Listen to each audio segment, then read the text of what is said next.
pastry, sweet and yummy. Guys, do you know the concept of twilight? Those who know me knows very well that how much obsessed I am with the sky, clouds, sun, trees, birds, etc. Hi, I am रे और अभी बज रहे हैं 7। नहीं नहीं, मैं अभी तुरंत नहीं उठ रही हूँ, मुझे उठे ऑलमोस्ट 1 आवर हो गए होंगे, उससे ज़्यादा ही। आई वोक अप, उसके बाद मैंने अपने लिए कॉफ़ी बनाया, ब्रश किया, छत पर गई, वहाँ पे ये सुंदर सा सनराइज़ होते हुए देखा और उसके बाद अब मैं जा रही हूँ मॉर्निंग वॉक के लिए। मॉर्निंग वॉक करने के बाद मैंने ये नारियल पानी पिया आते वक़्त, उसके साथ-साथ नारियल पानी थोड़ा ज़्यादा हेल्दी हो गया था तो एज़ यूजुअल मुझे सामने दिख गई कचौड़ी की शॉप, तो मैंने कचौड़ी खाई। उसके बाद मैं वापस आ गई रूम पे, मैंने अपना बेड बनाया, बेड बनाने के बाद मैं बैठ गई अपनी पॉलिटी का एनसीईआरटी का रिवीज़न करने। अ एनसीईआरटी की ये एक बुक है मेरे पास जिसमें लाइक पूरा 6 टू 12th जो कंबाइंड एनसीईआरटी रहती है, वो इसमें था तो मैं बैठ के पढ़ रही थी और साथ में ही मैंने म्यूज़िक लगा दिया था। मुझे नहीं पता कि आप में से कितने सारे लोग रिलेट कर पाओगे इस बात को, लेकिन कुछ लोगों के साथ ऐसा होता है कि जब वो ऐसे कोई गाना लाइक बॉलीवुड सॉन्ग या फिर स्लो सॉन्ग या फिर लाइक लो-फाई म्यूज़िक जो होता है वो या फिर गज़ल वगैरह चला देते हैं, तो उनका कंसंट्रेशन बेटर हो जाता है। अगर आप उनमें से एक हैं तो कांग्रेचुलेशंस, मैं भी उन्हीं में से एक हूँ बिकॉज़ ये कॉन्सेप्ट जो अभी मैंने बताया कि ऐसे म्यूज़िक चला के कंसंट्रेशन बढ़ता है। ये कॉन्सेप्ट ना मैथ वाले बच्चे थोड़ा ज़्यादा समझ सकते हैं क्योंकि math with music, math solve करने का जो मज़ा है गाना चला के, वो मज़ा कहीं और नहीं। और मेरा तो लगभग पूरा आधा जीवन ही इसी में बीता है। लाइक मेरे घर पे रेडियो होता था, रेडियो चला के बैठ के मैथ सॉल्व कर रहे हो और टाइम बीत जाता था, पता ही नहीं आता था। इसी वजह से मैंने सोचा था मैं अपना ऑप्शनल मैथ्स ही रखूँगी, बट टाइम के साथ चेंज होता है तो चेंज हो गया। बाय द वे इस ब्लॉग में ऐसे बहुत सारा लाइब्रेरी का वीडियोज़ है और बहुत सारे दिन का वीडियोज़ है, तो मैं ऐसे ऐड कर दे रही हूँ because most of the days life same ही चलती है, तो बहुत सारी मेरे पास ऐसी छोटी-छोटी वीडियोज़ पड़ी थी, तो I thought why not combine together and put it in the blog. Okay, तो अभी मैं हूँ लाइब्रेरी में। एक्चुअली इन दिनों मैं ऐसे ज़्यादा फ़िल्म कर नहीं रही हूँ क्योंकि मन नहीं कर रहा है और जब मन नहीं करता तो मैं अपने आप को बहुत ज़्यादा फ़ोर्स भी नहीं कर रही हूँ। वैसे मुझे करना चाहिए लेकिन मैं नहीं कर रही हूँ। तो मेरे पास ऐसे थोड़ा-थोड़ा सा था तो मैंने एक ब्लॉग ऐसे ऐड करके सोचा कि पोस्ट कर दूँगी।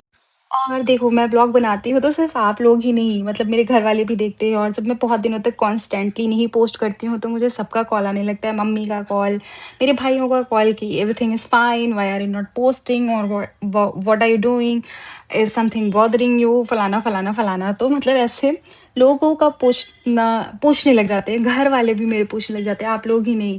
तो अभी मेरी मम्मी का रिसेंटली कॉल आया था, I was in the library and then फिर मैं बाहर कॉल पिक करने आई तो उन्होंने मुझसे पूछा कि एवरीथिंग इज़ फाइन, तुम टेंशन मत लो, ये वो। तो मतलब समझ रहे हो?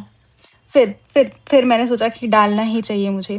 फ़िलहाल मैं यहाँ पे पढ़ रही हूँ, मतलब आई डोंट नो कि इस टाइम मैं क्या पढ़ रही हूँ क्योंकि ये जो ब्लॉग है ये कई दिनों पहले का है, साथ में कंबाइंड है। आई नो अब आप लोगों को लग रहा होगा हम क्यों ही इसे सुन रहे हैं। तो एक बहुत मस्त सी बात बताने वाली हूँ। मैंने अभी पूछा था ना, do you guys know about the concept of Twilight? तो जिन्हें नहीं पता है, Twilight is the period of illumination. मतलब जब सन जो है वो होराइजन के नीचे होता है तो उसकी जो रेज होती है ना वो स्कैटर्ड और रिफ्लेक्टेड होती हैं अर्थ के अपर एटमॉस्फेयर पे। तो वो जो अभी मैं सबसे पहले ही जब ये ब्लॉग स्टार्ट हो रहा था तो उसमें जो क्लिप दिखाई थी जिसमें सनराइज नहीं हुआ रहता है, बेसिकली ट्वाइलाइट वो पीरियड होता है जब सनराइज के पहले वो जो आसमान पूरा ऑरेंज कलर का हो जाता है और सनसेट के बाद जब सन दिखना बंद हो जाता है उसके बाद भी आसमान ना ऑरेंज कलर का दिखता रहता है। तो वो पीरियड जो है ना वो ट्वाइलाइट पीरियड होता है और ये दिन में 2 बार होता है, ये तो हमें पता ही है। पर मैं इसको क्यों बता रही हूँ? क्योंकि इसके पीछे ना एक बहुत बड़ी थियरी है और मैंने ये फाइंड आउट किया है कि मुझे ट्वाइलाइट पीरियड बहुत पसंद है। मतलब most of the time I talk about कि ऐसे सनसेट, सनराइज़ देखना मुझे पसंद है। मैं चूज़ नहीं कर पाती हूँ। तो बेसिकली मुझे सनसेट और सनराइज़ नहीं पसंद है, मुझे ट्वाइलाइट पीरियड पसंद है। आई फील लाइक कि जो हम यूपीएससी एस्पिरेंट्स होते हैं, वो ट्वाइलाइट पीरियड में है, क्योंकि हम हमेशा ये फ़ील करते हैं कि ना हम अभी वहाँ हैं जहाँ से हमने शुरू किया है और ना ही वहाँ पहुँचे हैं जहाँ हमें पहुँचना है। कहीं बीच रास्ते में है। जैसे यू नो ऐसा मान के चलो कि हमें पता होता है कि हम अब बेसिक नहीं रह गए। लाइक अब हमें ये नहीं है, हम नया-नया फंडामेंटल राइट्स नहीं पढ़ रहे हैं, पहला-पहला आंसर नहीं लिख रहे हैं। बट हमें ये भी पता है कि अभी हम अपने इंटरव्यू स्टेज तक भी नहीं पहुँचे हैं। और कई सारे लोग मेरी तरीके से होते हैं जिसने अभी प्रीलिम्स ही नहीं क्वालीफाई किया है। तो the pressure is real, the journey is real. मुझे नहीं पता था मैं इस ब्लॉग में क्या करूँ, क्या नहीं करूँ। तो मैंने सोचा कि ये ट्वाइलाइट पीरियड काफ़ी दिनों से मैं ऐसे पढ़ रही थी। एक्चुअली मैं ज्योग्राफी इस टाइम पढ़ रही हूँ, तो ज्योग्राफी के बहुत सारे कॉन्सेप्ट से रिलेटेड ऐसे अब ये कुछ भी पढ़ो तो उसको रियल लाइफ में इम्प्लीकेट कर ही लेते हैं, रियल लाइफ से ही रिलेटेड लगने लगता है।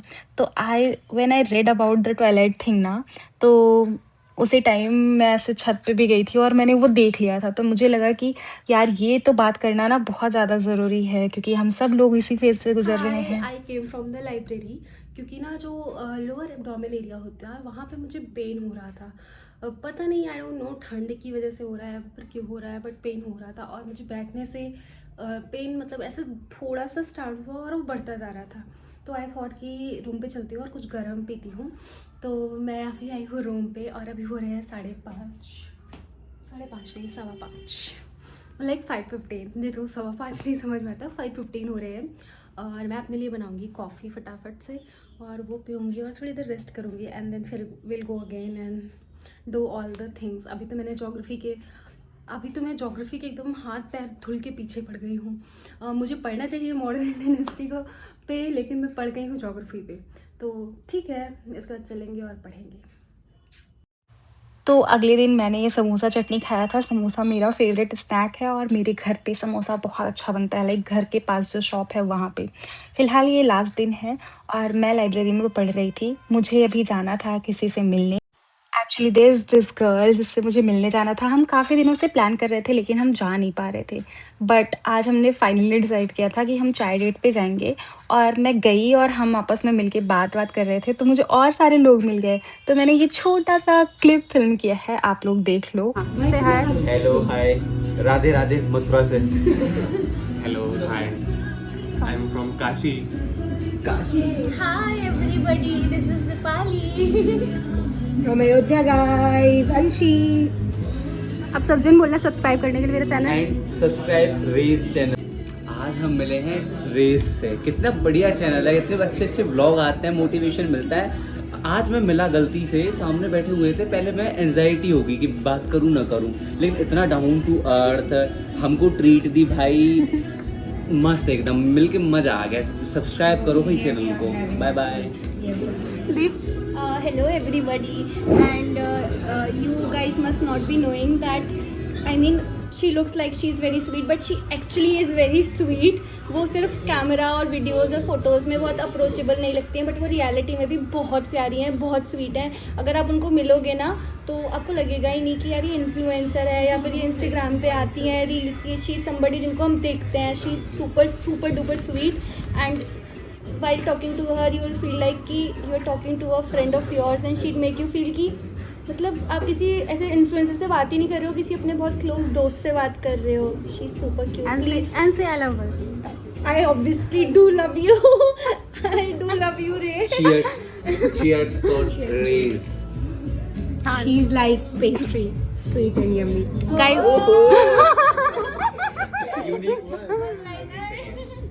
भाई ये बंदा हमारा बहुत सही है, ये भी बोलेगा। बोल दो। हाँ, मतलब सच में बहुत डाउन टू अर्थ है। Thank you so much for watching the blog. Like, comment, subscribe.